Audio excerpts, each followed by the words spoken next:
In case after case, you've either dismissed or rejected efforts by workers and families to recognize their rights or defend their freedoms. Cases like Trans Am Trucking, which we've already spoken to. Alphonse Maddin. I had a chance to sit down with him just last week. In January of 2009, I was working as a commercial truck driver for Trans Am Trucking Incorporated of Olathe, Kansas. I was hauling a load of meat through the state of Illinois.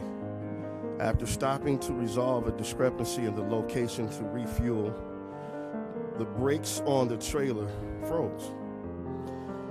I contacted my employer and they arranged for a repair unit to come to my location. I expected that help would arrive within an hour. I awoke 3 hours later to discover that I could not feel my feet. My skin was burning and cracking. My speech was slurred, and I was having trouble breathing.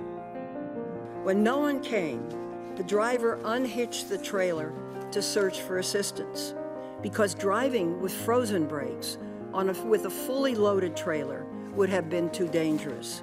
A week later, he was fired.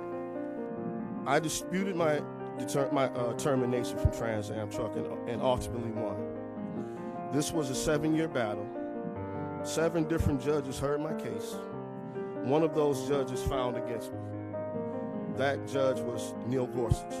See, there was no heater in the truck, and according to his recollection, it was so cold, it was 14 degrees below. Not as cold as your dissent, Judge Gorsuch, which argued that his firing was lawful. You cited a strict textualistic argument to make your point, but you chose the text that you focused on. Thank goodness the majority in this case pointed out that common sense in the Oxford Dictionary supported the majority view.